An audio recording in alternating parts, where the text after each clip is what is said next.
क्लिष्टकरान् वनीरदाभात् पीताम्बरादरुणबिम्बफलादरोष्टात् पूर्णेन्दुसुन्दरमुखादरविन्दनेत्रात् कृष्णात् परं किमपि तत्त्वमहं न जाने।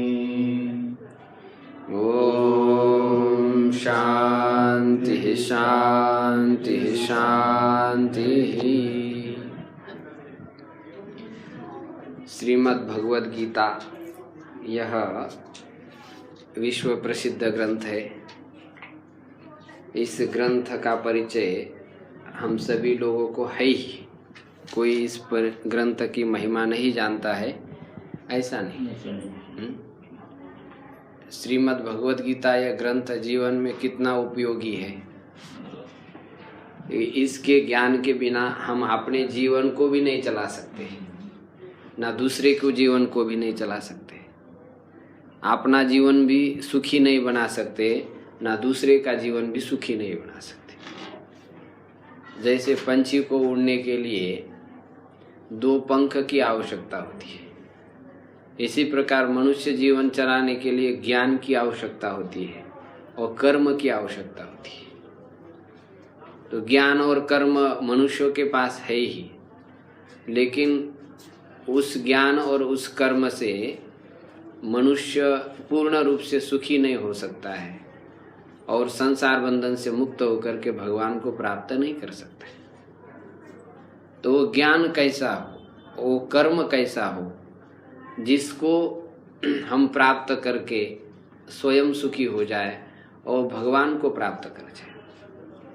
तो उस ज्ञान को और उस कर्म को गीता में बड़े ही संक्षिप्त शब्द में और विस्तार से भी कहा गया है कि जिसमें कोई किसी प्रकार का संदेह नहीं हो। मनुष्य जीवन जब भगवान ने प्रदान किया है सभी मानवों को, तभी उसी समय भगवान ने सोचा कि ये दुविधा मनुष्य के अंदर पैदा होगी ही कि उसको जीवन कैसा जीना ये पता नहीं चलेगा। यद्यपि अन्य सभी जीवों की अपेक्षा से मनुष्य के अंदर ज्ञान अधिक है, लेकिन तो भी उसको सभी स्थितियों में रहने की कला समझ में नहीं आती है। इसलिए भगवान ने वेद प्रकट किए। आपने श्वास से यस्य निश्वसितम वेदाः, जैसे हमारे श्वासोश्वास एकदम सामान्य रूप से चलते हैं, तो उसी तरीके से भगवान ने बिल्कुल आसानी से वेद निकाल दिए। किससे? श्वास से। तो वेद में सब कुछ ज्ञान भरा पड़ा हुआ है, लेकिन उस वेद को पढ़ने वाले लोग केवल सत्य त्रेता आदि युगों में ही थे। द्वापर में भी उस वेद को ठीक से नहीं पढ़ पाए। आदि काल में वेद एक ही भाग में था संपूर्ण, उसका कोई भाग विभाजन था ही नहीं।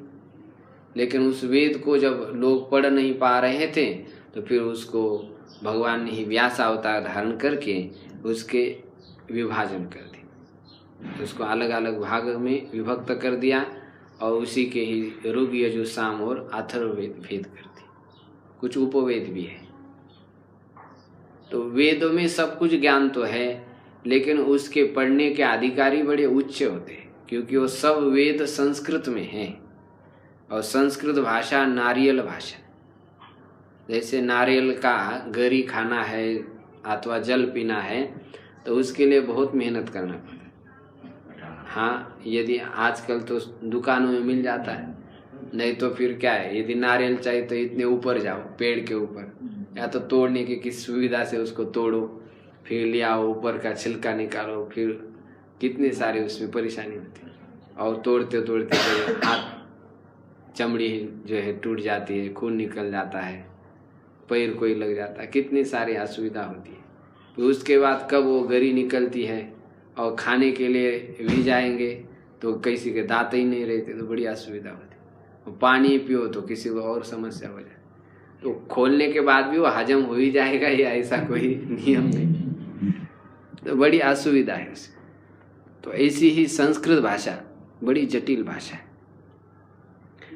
उसको पूर्ण रूप से हृदयंगम कर लेना ये बहुत बड़ा कठिन काम है। उसके लिए वैसा ही दैवी सद्गुणों से संपन्न कोई पुरुष हो तब उसको पूर्ण रूप से हृदयंगम कर लेता है।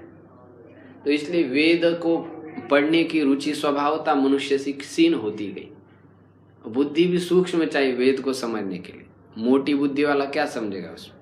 खाली मंत्र रट लेता है, बोल लेता है, ओम पूर्णमदः पूर्णमिदं बोल लेता है। क्या है इसका पूर्ण का अर्थ कोई मालूम थोड़ा रहता है, बोल लेता है, बस अच्छा लगता है बोलने में, बस इतना है। तो मंत्र है, वो बोलने से भी उसके कुछ अंतःकरण में प्रभाव तो पड़ते हैं। लेकिन वेद को सामान्य बुद्धि वाला मनुष्य समझने से बहुत सूक्ष्म बुद्धि चाहिए। तो इसलिए स्वाभाविक रूप से उस वेद से लोग हटते गए। अब कई लोग, अरे यार हम हिंदू धर्म के लोग हैं, हम भारतीय लोग हैं, लेकिन वेद नहीं पढ़ते। कितने वेद है यही मालूम। अब वेद पढ़ने के पीछे लग जाते। अब जो लिखा है महापुरुषों ने, जो भगवान ने बताया उसी को पढ़ लीजिए। वेद के पीछे क्यों जा रहे हो? वेद समझना कोई आसान खेल है? जब वहां जाएंगे तब पता चलेगा। वेद बड़े कठिन है पढ़ना। इसीलिए यही भाव मन में रखते हुए वेद व्यास जी ने महाभारत ग्रंथ की रचना की। महाभारत ग्रंथ में सब कुछ बताया। जो वेदों का ज्ञान है उसी ज्ञान को, जो थोड़ा सा रुक्ष हम कह सकते हैं उसको। वेद का ज्ञान कैसा है? रुक्ष है, क्योंकि जल्दी हजम नहीं हो पाता है ना, और पकड़ में भी नहीं आ पाता है। तो महाभारत का ज्ञान ऐसा कथानकों के माध्यम से इतना बढ़िया सजा दिया है कि उसको यदि आप पढ़ लेंगे तो आप छोड़ेंगे नहीं, उसको पढ़ने का ही मन हो जाएगा। सरल भाषा, हाँ, सरल भाषा में बताया। तो इसलिए महाभारत भी कोई कम नहीं है, वेद के समान ही उसका दर्जा है। जो वेदों से फल मिलता है वही महाभारत से मिलता है। 1,00,000 श्लोकों में उसको लिखा गया।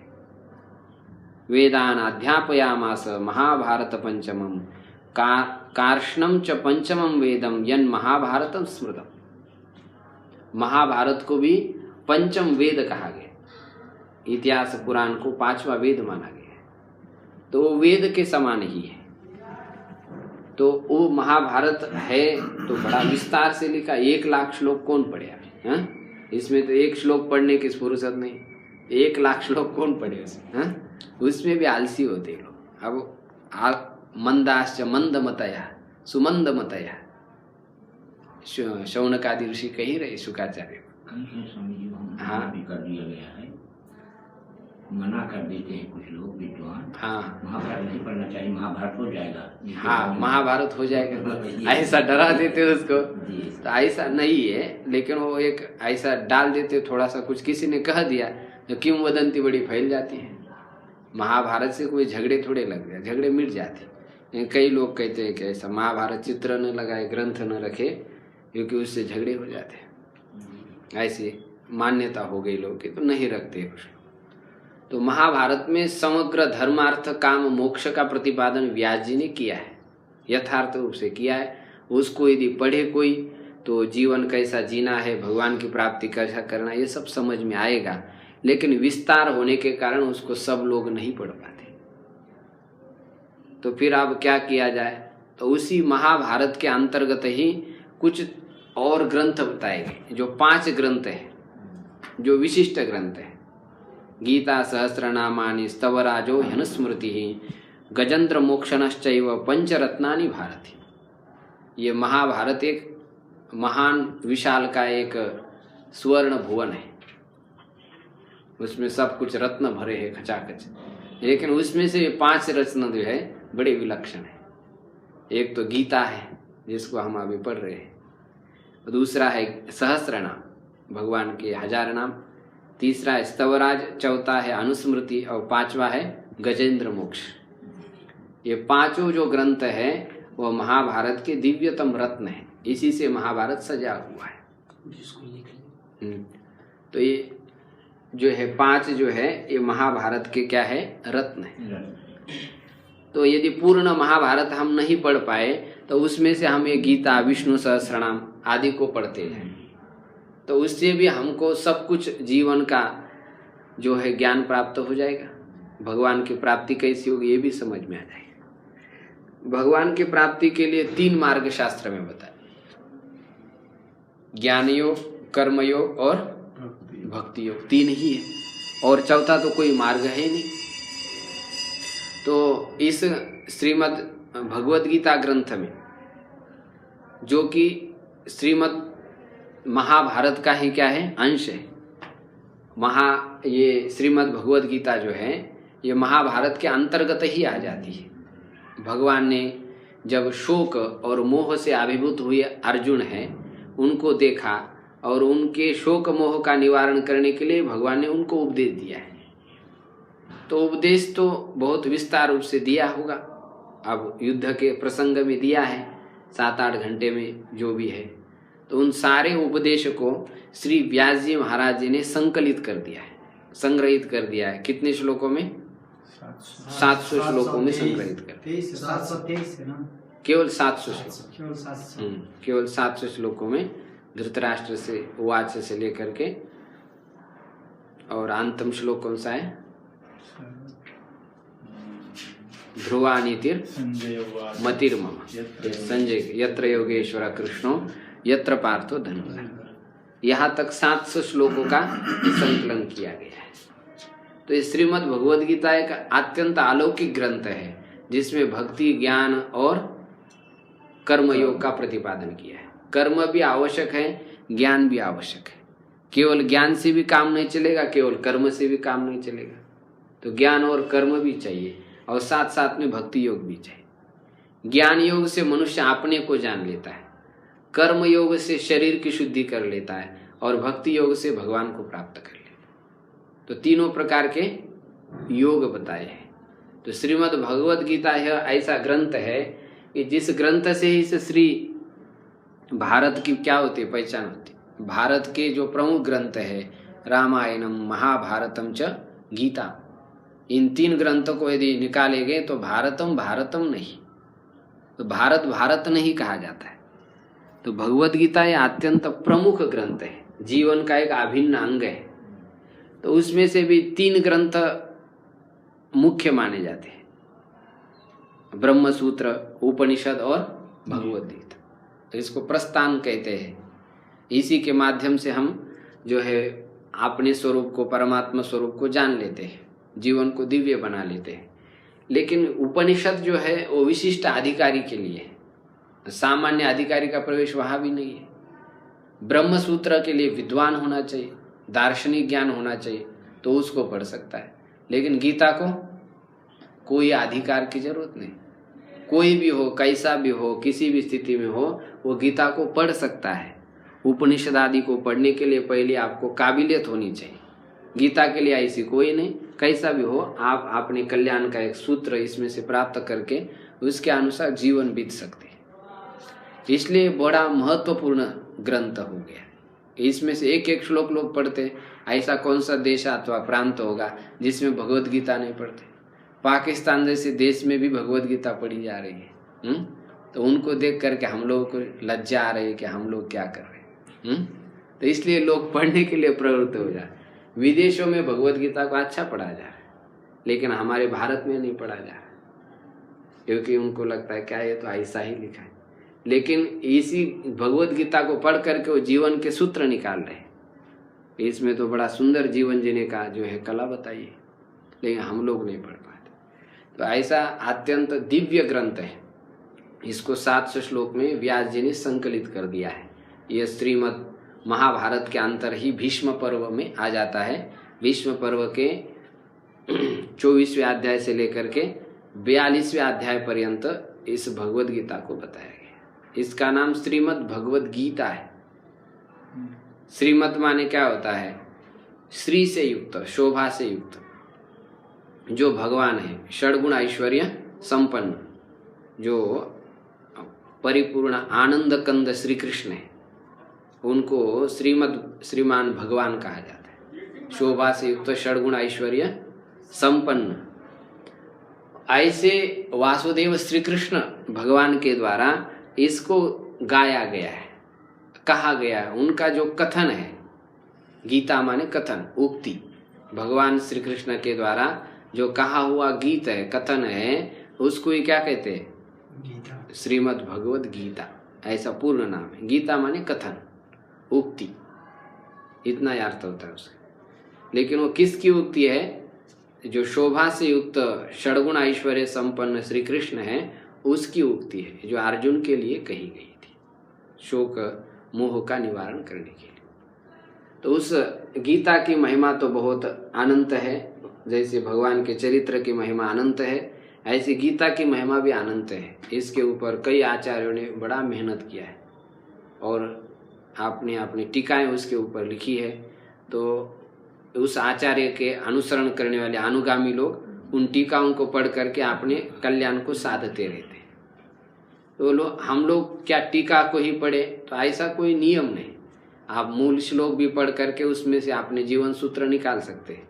यदि सामर्थ्य है तो उसको पढ़ लेना चाहिए। तो उसमें भी उन्होंने सुंदर गीता के भाव निकाले। उसके ऊपर कई टीकाएं हो चुकी है, लगभग 700-800 तक टीकाएं पहुंच चुकी है। इतने सारे ग्रंथ हम कब पढ़ पाए? लेकिन तो भी सामान्य रूप से भी यदि अर्थ हम समझेंगे तो उसके आधार पर हम कुछ ना कुछ इसमें से अर्जन कर सकते हैं। तो उस गीता की महिमा अब बताने वाले कोई श्लोक आरंभ में दिए। गीता महात्म्य है इसमें। गीता और गीत में अंतर है।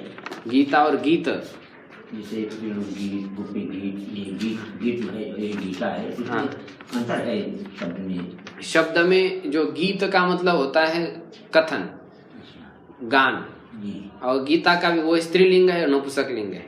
अच्छा, अर्थ एक ही है दोनों का। गोपी गीत माने गोपियों का गीत।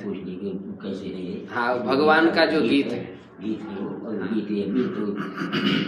हाँ एक ही है। गीत शब्द का अर्थ एक ही है, वो नपुंसकलिंग है, स्त्रीलिंग में। तो इस गीता की महिमा ये वराह पुराण में पृथ्वी माता के लिए श्री भगवान ने कही है। तो उसके श्लोक हम यहाँ पर अभी देख रहे हैं। तो इसको आप पीछे बोलेंगे, उसका अर्थ मैं करूँगा, फिर आप श्लोक को दोहराते जाइए। देखेंगे। धरो वाच भगवन् परमेशान भक्तिरव्यभिचारिणी, भगवन् परमेशान भक्तिरव्यभिचारिणी, प्रारब्धं भुज्यमानस्य कथं भवति हे प्रभो, प्रारब्धं भुज्यमानस्य कथं भवति हे प्रभो। ये नाम कह नहीं पाएंगे समझिए। हाँ कोई बात नहीं, श्रवण कर लीजिए। अच्छा ठीक। धरोवाच माने धरा पृथ्वी माता ने प्रश्न किया वराह पुराण में, हे भगवन, हे परमेशान, हे परम ईश्वर, आप हमको ये बताइए कि अव्यभिचारिणी जो भक्ति है, वह भक्ति मनुष्य प्रारब्ध का उपभोग करते हुए कैसा कर पाएगा? प्रारब्ध के भी भोग तो भोगने पड़ते सबको, सबका अलग है, सब एक देश में नहीं, एक स्थान में नहीं, एक शरीर जैसे नहीं है। तो प्रारब्ध का भोग भोगते हुए मनुष्य कैसी आपकी अव्यभिचारी भक्ति कर पाए? क्योंकि भक्त्या तुनन्या शक्य हम एवं विदुर्युण, भक्ति के द्वारा ही आपके स्वरूप को यथार्थ जाना जाता है। और वो कैसी भक्ति? टूटने वाली नहीं, अव्यभिचारिणी भक्ति, जिसमें कभी व्यभिचार न हो, निरंतर वो भक्ति हो। ऐसे भक्ति के द्वारा ही आप जाने जाते। लेकिन प्रारब्ध के झटके इतने बैठते हैं, उसमें भक्ति कब छूट जाती पता ही नहीं करता। तो अव्यभिचारी भक्ति कैसा करे मनुष्य? ऐसा प्रश्न किया पृथ्वी माता ने। तो उसका उत्तर विष्णु भगवान दे रहे हैं। विष्णुरुवाच प्रारब्धं भुज्यमानो हि गीताभ्यासरतः सदा, प्रारब्धं भुज्यमानो हि गीताभ्यासरतः सदा, समुक्तः स सुखी लोके कर्मणा नोपलिप्यते, समुक्तः स सुखी लोके कर्मणा नोपलिप्यते। विष्णु भगवान ने कहा, कि जो मनुष्य प्रारब्ध का भोग भोग रहा है, वह मनुष्य यदि गीता अभ्यास में लगा है, हमेशा गीता के शब्द का विचार करता रहता है, तो वह मनुष्य प्रारब्ध भोग भोग भी रहा है, लेकिन प्रारब्ध भोगते हुए भी उसको मुक्त कहा जाएगा और उसी व्यक्ति को संसार में सुखी कहा जाएगा। परिस्थितियां तो आती रहती है, लेकिन अंदर से हमारा क्या दृष्टिकोण है। यदि अंदर से यदि हमारा दृष्टिकोण हो तो परिस्थिति आने पर भी हम दुखी नहीं होते। तो गीता हमारा अंदर का दृष्टिकोण बदलती है, प्रारब्ध को नहीं बदलती। प्रारब्ध तो भोगना ही पड़ेगा, उसको कोई चुका नहीं सकता है। कितने विविध प्रकार के प्रारब्ध होते हैं ना, असली व्यक्ति भी क्यों ना हो, बड़े व्यक्ति भी क्यों ना हो, कब किसी को कहा जाना पड़ेगा कोई निश्चित नहीं। अचानक बढ़िया जो है महल में रहता हुआ अचानक जंगल में भी जाना पड़ सकता है। तो प्रारब्ध तो भोगना ही पड़ता है, लेकिन वहां भी यदि वो गीता के अभ्यास में लगा हुआ है तो वह पुरुष मुक्त है, वही मनुष्य संसार में सुखी है। वह किसी कर्म बंधन से लिप्त नहीं होता है। वह जैसे जल के अंदर कमल होता है, अलिप्त होता है, उसी प्रकार वह अलिप्त रहता है। इतनी इसकी महिमा है। इसलिए निरंतर एक एक शब्द का विचार करना चाहिए, ऐसे उसका अर्थ भी गंभीर है। जैसे आप समुद्र के अंदर जितने गोते लगाते जाइए, तो जितना आप गहरा गोता लगाएंगे तो उसमें से उतने ही मणि माणिक्य मोती प्राप्त हो जाते हैं। ऐसे ही गीता के अंदर भी हम जितने गोते लगाते जाए तो वैसे ही उसके भाव आविष्कार गांभीर्य अर्थ निकल जाते। पदशः तो अर्थ समझा ही जा सकता है, लेकिन इसका भाव क्या है, इसके पीछे जाना बहुत महत्वपूर्ण है। इसलिए गीता के ऊपर जितने भी व्याख्या हुई है, उन सभी व्याख्या में जो मनोरंजक व्याख्या है, पुराण शैली की जो व्याख्या है, वह संत श्रेष्ठ श्री ज्ञानेश्वर महाराज जी की व्याख्या है।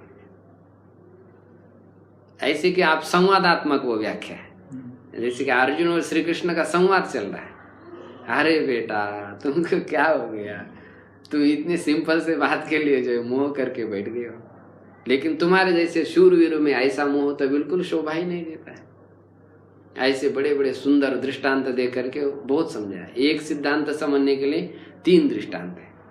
तो ज्ञानेश्वरी में 9,000 वो भी है उसमें, लेकिन 4,000 वो भी केवल एग्जाम्पल दृष्टांत ही दृष्टांत है, और 4,000 वो में उसका भावाशय बताया है। इसलिए उसको भावार्थ ज्ञानेश्वरी कहते हैं। उसका नाम ही भावार्थ दीपिका। पदशः व्याख्यान नहीं, लेकिन भाव के अर्थ बता दिए उसमें, विस्तार हो गया उसमें बहुत सारा। तो विशेष व्याख्या है। अन्य टीकाकारों की जो व्याख्या है वो भी है, लेकिन उसमें इतनी सरसता नहीं आती। पढ़ते समय आप ऐसे नहीं कि प्रफुल्लित रहे, कभी कभी लगे क्या बात कही। आप पढ़ेंगे तो भाष्य आदि कहीं में चल रहा है, समुच्चय क्रम समुच्चय, ये बड़ी मतलब हाँ जटिल वाद विवाद उसमें चलते रहते, तो उस समय दिमाग पूरा हैंग हो जाता है। लेकिन उसमें ऐसा कोई मतांतर नहीं, दार्शनिक विचार नहीं, उसमें आपको लिए आवश्यक जो बात है बस वही उसमें रहता है। तो वो बड़े आनंद से उसको पढ़ पाता है।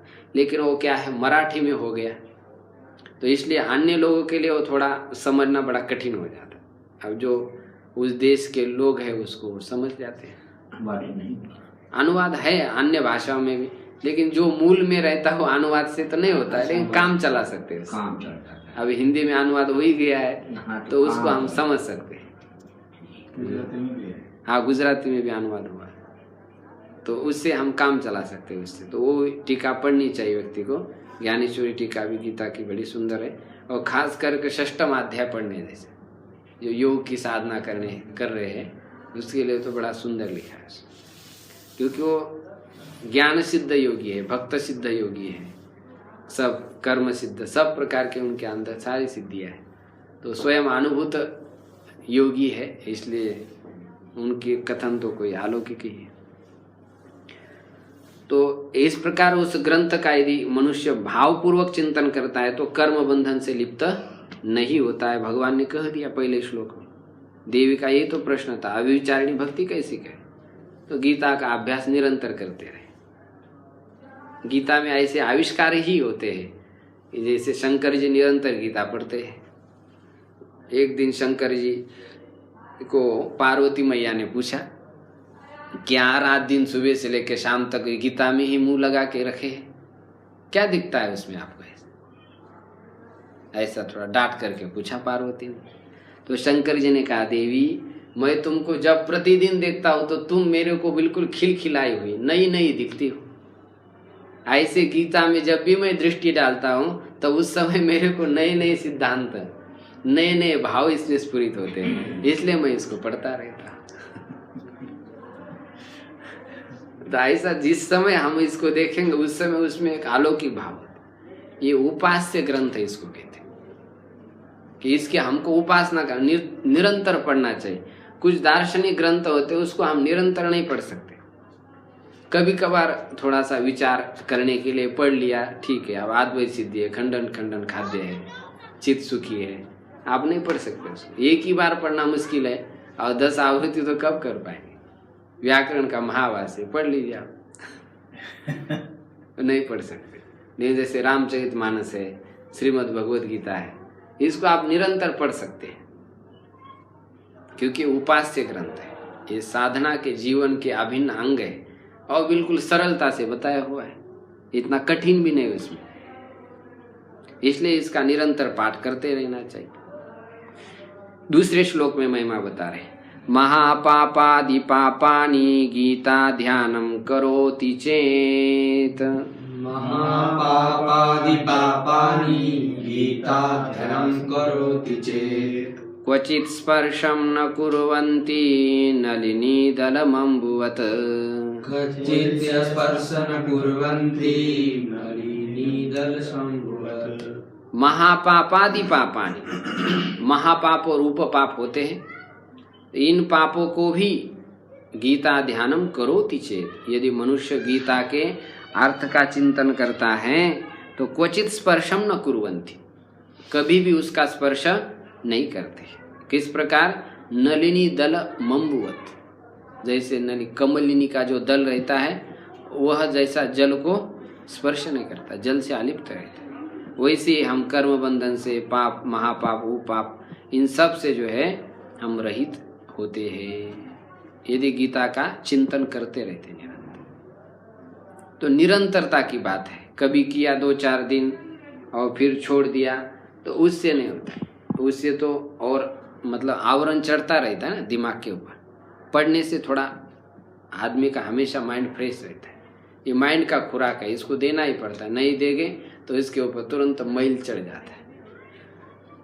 इसलिए सत्संग भी बड़ा आवश्यक। सत्संग करने वाले भी फिसल जाते हैं, जो सत्संग नहीं करता उनका क्या होता है? वो तो बहुत दूर रहते हैं, क्योंकि मैला ऐसा मजबूत है ये हटता ही नहीं, कितना भी इसको धोते जाओ लेकिन वो चढ़ा ही रहता है, ऐसा ही रहता है, थोड़ा सा भी नहीं निकल पाता है। जैसे ये स्किन का प्रॉब्लम रहता है, इसका मैंने बड़ा अनुभव किया क्योंकि मेरे को अनुभूत हुआ इससे आप कितना भी इसको प्रयास करो निकलता नहीं जल्दी, आपको लगेगा निकला जैसा हो आप, लेकिन वो जल्दी नहीं निकलता, उसके लिए बड़ा समय लगता है, धीरे धीरे धीरे, जैसे चमड़ी के दाग निकलते ऐसे चित्त के भी दाग है, ये निकलते ही नहीं जल्दी, ऐसे बैठे हुए चिपके हुए। तो यदि मनुष्य निरंतर करता रहे तो वो क्या हो जाता है? निकल जाता है।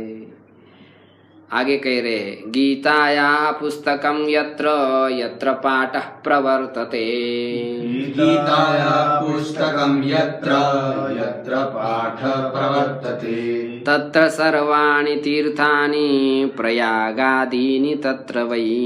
तत्र सर्वाणि तीर्थानि प्रयागादीनि तत्र वै।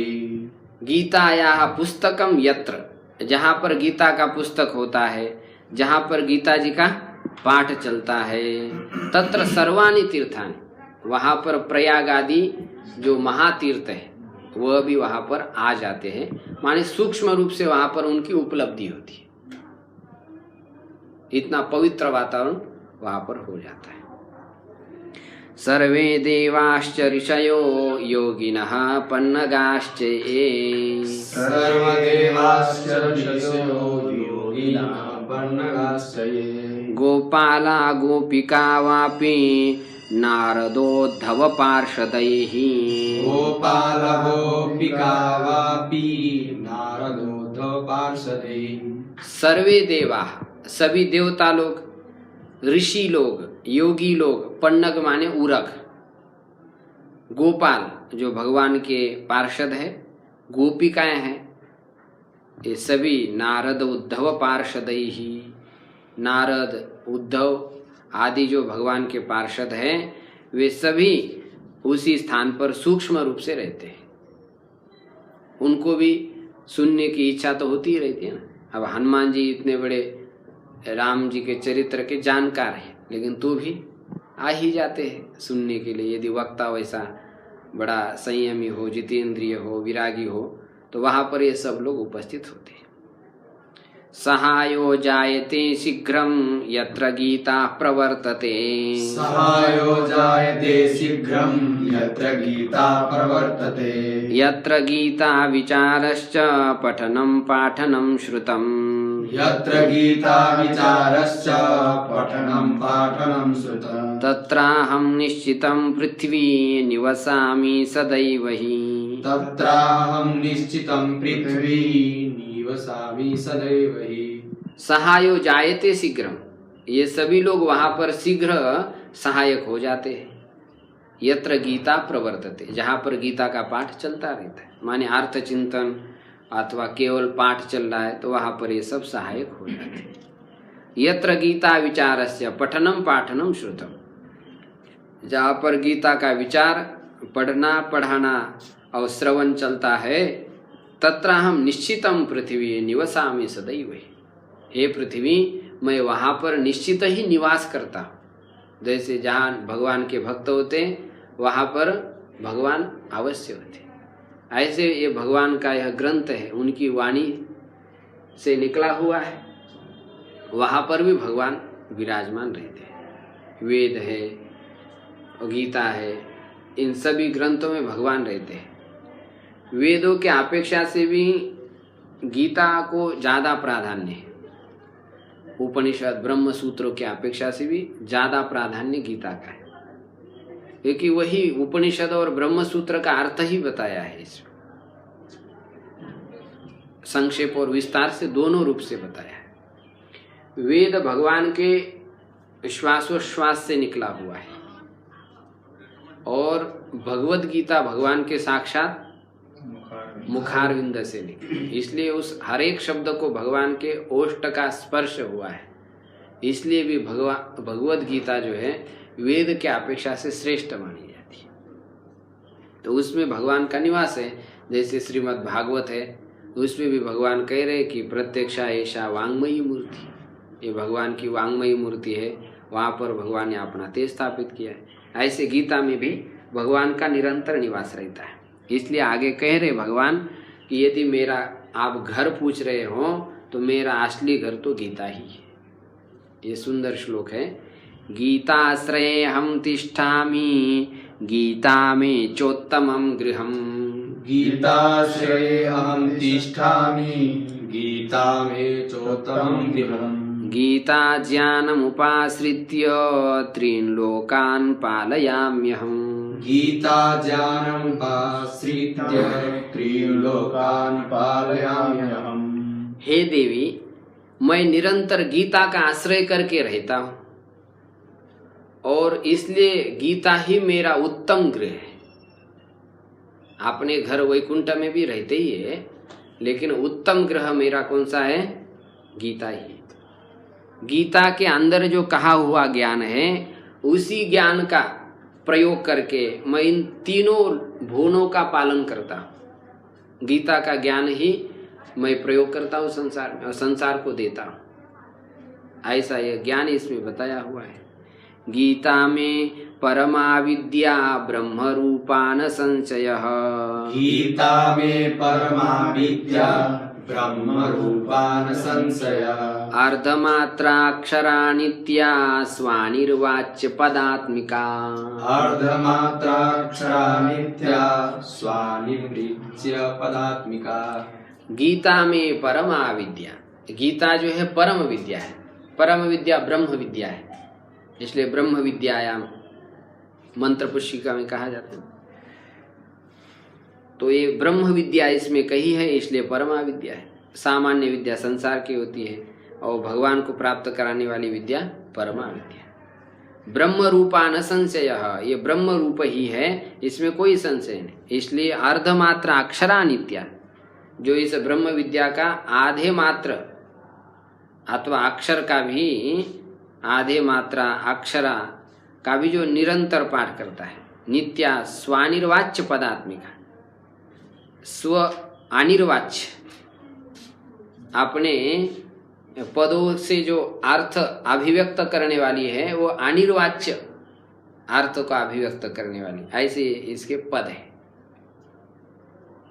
मतलब पूर्ण जो अर्थ हमारे अंदर स्फुरित होते हैं ना, वो कभी हम बुद्धि से नहीं कर पाते। जो बुद्धि में आता है वो मन में नहीं आ पाता है, जो मन में आता है वो कहने में नहीं आ पाता है, जो कहने में आ पाता है वो लिखने में नहीं आ पाता है।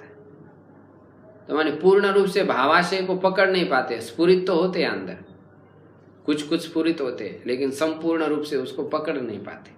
ऐसे अनिर्वाच्य पदात्मिका है, जिसका निर्वचन नहीं किया जाता लेकिन अनुभव किया जा सकता है। चिदानंदेन कृष्णेन प्रोक्ता स्वमुखतो अर्जुनम्, चिदानंदेन कृष्णेन प्रोक्ता स्वमुखतो अर्जुनम्, वेदत्रयी परानंदा तत्वार्थ ज्ञान संयुता। वेदत्रयी परानंदा तत्वार्थ ज्ञान संयुता। इस गीता के जो वक्ता है वह कौन है? चिदानंदेन श्री कृष्णेन, चित स्वरूप और आनंद स्वरूप उस श्री कृष्ण के द्वारा अपने मुख से अर्जुन को कही गई है। वेदत्रयी, यह तीनों वेदात्मक है। परानंदा, परम आनंद प्रदान करने वाली। तत्वार्थ ज्ञान संयुता, तात्विक अर्थ के ज्ञान से यह युक्त है। इसलिए इसको सर्वशास्त्रमयी गीता कहा जाता है। सभी शास्त्र इसके अंदर समेटे गए। सभी दर्शन गीता में है, लेकिन गीता दर्शन नहीं है। सभी वेद गीता में है, लेकिन गीता को वेद नहीं कहा जाता, वो स्मृति ग्रंथ कहा जाता है। ऐसी विशेषता है। यो अष्टादश जपो नित्यं नरो निश्चल मानसः, यो अष्टादश जपो नित्यं नरो निश्चल मानसः, ज्ञान सिद्धिं स लभते ततो याति परम पदम्, ज्ञान सिद्धि स लभते ततो याति परम पदम्। यो अष्टादश जपा, जो अष्टादश अध्याय लेना है उसका जप करता है निरंतर, वो निश्चल मानस, निश्चल मन वाला वो मनुष्य ज्ञान सिद्धिम स लभते, वो ज्ञान सिद्धि को प्राप्त कर लेता है। उसके बाद वो परम पद को प्राप्त कर लेता है। इसी वाक्य के कारण कई लोग ऐसे हैं अपने जीवन में जो कि निरंतर गीता के अष्टादश अध्याय का पाठ करते हैं, पूरे अष्टादश अध्याय।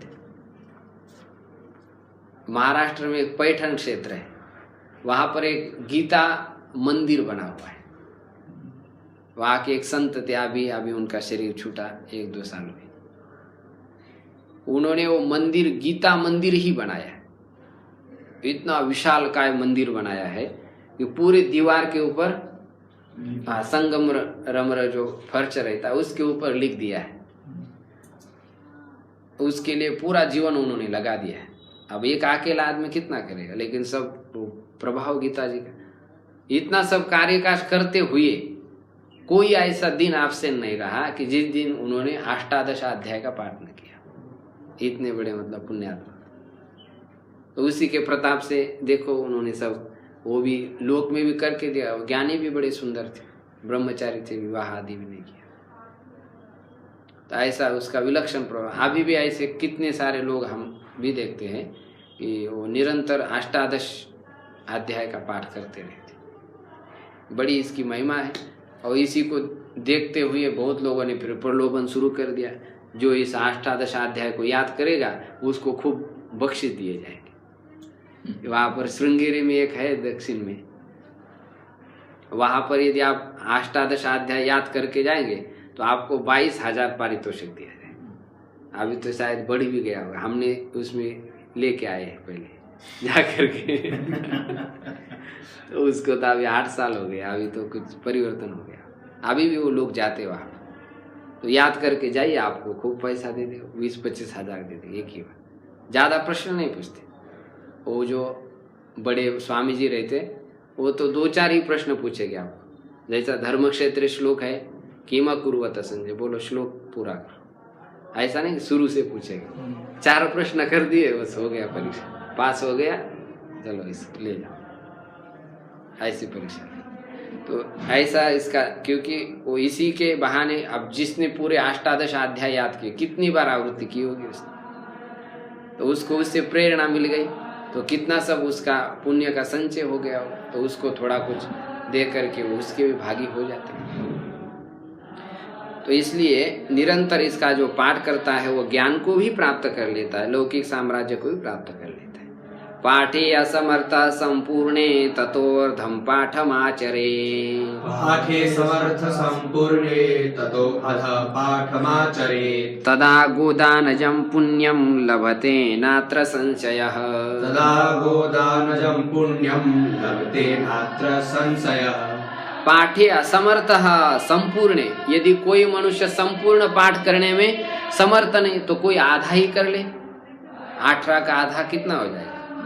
9 अध्याय ही कर ले तो भी, तदा गोदानजम पुण्यम, तब वो गाय का देने का जो पुण्य प्राप्त होता है वो पुण्य को प्राप्त कर लेता है, इसमें कोई भी संशय नहीं है।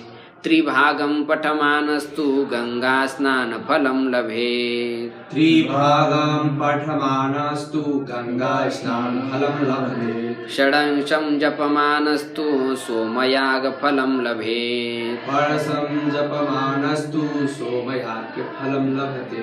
त्रिभागम पठमानस्तु, अब तृतीय भाग यदि कोई पढ़ेगा तो उसको गंगा स्नान का फल मिल जाता है। माने गंगा स्नान का फल कितना होगा? तो 3 भाग पढ़े यदि कोई व्यक्ति, 3 भाग में कितने हैं? 4 6 आते। षडांशम तो जपमानस्तु, और 6ठा अंश यदि कोई पढ़े तो सोमयाग फलम लगे। 6 अंश में कितने आ जाएंगे? 3 आ जाए। यदि कोई पढ़े तो उसको सोमयाग का फल प्राप्त हो जाएगा। एकाध्यायं तु यो नित्यं लभते भक्ति संयुतः, एकाध्यायं तु यो नित्यं पठते भक्ति संयुतः, रुद्रलोकमवाप्नोति गणो भूत्वा वसेच्चिरम्, रुद्रलोकमवाप्नोति गणो भूत्वा वसेच्चिरम्। एक अध्याय को जो मनुष्य निरंतर पढ़ता है भक्ति से युक्त होकर के, तो वह रुद्रलोक को प्राप्त कर लेता है और उस रुद्रलोक में गण होकर के दीर्घ काल तक रहता है। एक अध्याय का फल होता है। अध्यायं श्लोक पादं वा नित्यं यः पठते नरः, अध्यायं श्लोक पादं वा नित्यं यः पठते नरः, स याति नरतां मन्वन्तरं यावत् वसुन्धरे, स याति नरतां मन्वन्तरं यावत् वसुन्धरे। हे वसुन्धरे, हे पृथ्वी, अध्याय अथवा श्लोक का एक पाद जो मनुष्य निरंतर पढ़ता है वह मनुष्य मनवंतर पर्यंत मनुष्य शरीर को धारण करे। ये है एक अध्याय अथवा श्लोक का पाद। तो बहुत लोग 9वां अध्याय, 12वां अध्याय और 15वां अध्याय करते हैं, निरंतर पढ़ते रहते हैं। गीताया श्लोक दशकं सप्तपंच चतुष्टयम्, गीताया श्लोक दशकं सप्तपंच चतुष्टयम्, द्वौ त्रीणेकं तदर्धं वा श्लोकानां यः पठेन्नरः, द्वौ त्रीणेकं तदर्धं वा श्लोकानां यः पठेन्नरः। गीता के 10 श्लोक अथवा 7, 5 अथवा 4, 2, 3, 1 अथवा आधा भी यदि कोई मनुष्य पढ़ता है तो वह मनुष्य चंद्रलोकमवाप्नोति वर्षाणाम अयुतम ध्रुवम, चन्द्रलोकमाप्नोति वर्षाणामयुतं ध्रुवम् गीता पाठ समायुक्तो मृतो मानुषतां व्रजेत् गीता पाठ समायुक्तो मृत्यो मनुष्यतां व्रजेत् वह मनुष्य वर्षाणाम आयुतम 10,000 वर्ष पर्यंत चंद्रलोक को अवश्य प्राप्त कर लेता है। गीता पाठ से युक्त मनुष्य मरने पर वो मनुष्य ही बन जाता है। इसलिए या हाँ दूसरी योनि में नहीं, फिर दोबारा मनुष्य हो जाएगा। या हनुमान महाराज जी, पोद्दार, स्वामी जी, ये सभी लोग ऐसा करते थे। जो भी मनुष्य मृत्युशैया पर पड़ा हुआ है तो उसको सब काम छोड़ करके सुनाते थे, गीता पाठ करते थे। इसी कारण सुनाते होंगे।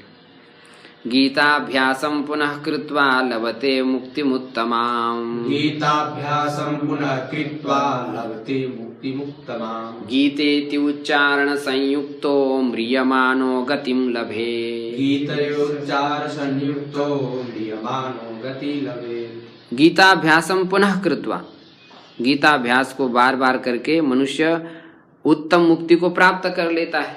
चारों प्रकार के मुक्ति, उत्तम जो मुक्ति उसको प्राप्त कर लेता है। गीता इति उच्चार संयुक्ता, गीता ऐसा उच्चारण करते हुए म्रियमान मनुष्य गतिम लभेत, वो श्रेष्ठ गति को प्राप्त कर ले। गीता गीता गीता वाचे ये मनति नाही पुनरावृत्ति तया नरा, ऐसे श्री नामदेव जी महाराज कहते कि जो गीता गीता गीता यदि ऐसा उच्चारण में करता है तो उसकी फिर दोबारा पुनरावृत्ति नहीं होती, वापिस नहीं आता, ऐसा कहते हैं। गीतार्थ श्रवणासक्तो महापापयुतोऽपि वा गीतार्थ श्रवणासक्तो महापापयुतोऽपि वा वैकुंठं समवाप्नोति विष्णुना सह मोदते वैकुंठं समवाप्नोति विष्णुना सह मोदते गीतार्थ श्रवणासक्त, गीता के अर्थ के श्रवण में जो आसक्त हुआ मनुष्य है वो महापाप युतोऽपि वा, वह महापाप से युक्त होने पर भी विष्णु के साथ वैकुंठ लोक को प्राप्त कर लेता है और वही आनंदित रहता है।